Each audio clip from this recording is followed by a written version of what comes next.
Louisiana tomorrow as another storm gains strength right behind it. The Gulf Coast bracing for back-to-back hurricanes.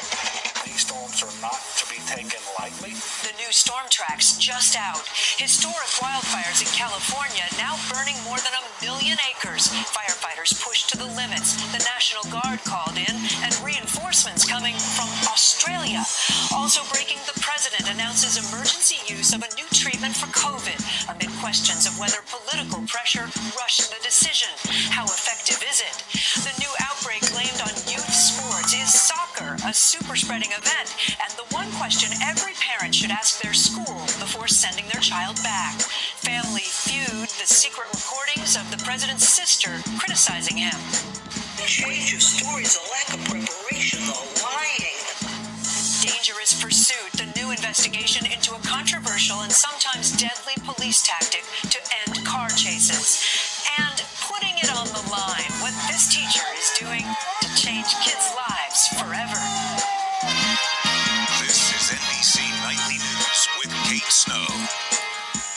Good evening. It's something we haven't seen in this country in nearly a century. Not one hurricane, but two large storms taking aim at the Gulf Coast at almost the same time. And it goes without saying, right in the midst of a pandemic. After crossing through Mexico, today, Marco strengthened into a hurricane. Landfall now expected late tomorrow. And just behind it in the Caribbean, Tropical Storm Laura, which could strengthen into a hurricane on its way to the Gulf Coast. Our Sam Brock is in New Orleans tonight. A historical twin storm nightmare potentially unfolding in the Gulf tonight.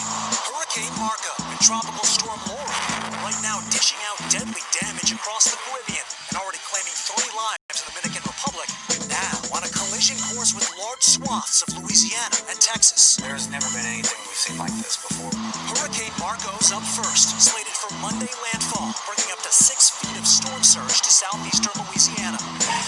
In New Orleans, shovels filled sandbags, and grocery lines grew. It's better to be prepared than not. This week, marking the 15th anniversary of Hurricane Katrina. Symphony Hunter, just 10 years old when she, her mom, and her sister escaped Katrina's deadly floodwaters to rebuild levees, not inspiring confidence for Hunter. Do you trust that those walls are going to hold? No, Why not? because it floods. When it floods, it just get bad.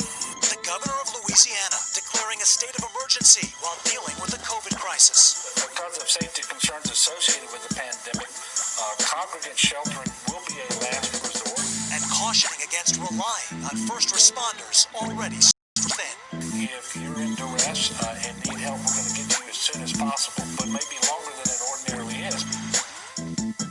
And Sam's with us now. Sam, for residents sheltering in place, what are officials saying to help prepare for the storms? Kate, that's a good question. Residents within the city's levee protection system are being encouraged to shelter in place to keep up to 5 days of non-perishable food on hand and 5 gallons of water per person. The good news, Kate, the 99 drainage pumps that historically have caused issues here in New Orleans, all up and running, carrying water from downtown New Orleans to Lake Pontchartrain, where I am right now. Kate? Sam Brock, thank you. Meteorologist Bill Cairns is monitoring both storm tracks. Bill, what do we know? Oh, Kate, it's amazing. We have these 2 storms that are only 1,000 miles apart, and both of them are heading for the U.S. in the next 2 to 3 days. Let's first talk about the immediate threat tomorrow. That is Marco in southern Louisiana. We expect hurricane conditions to arrive during the day. New Orleans will see the worst of it as we go throughout the early evening. Now let's turn our attention to Laura. This storm amazingly survived the high mountains of Haiti and the Dominican Republic. It has to deal with Cuba for the next day, and then it's over the warm waters in the Gulf of Mexico.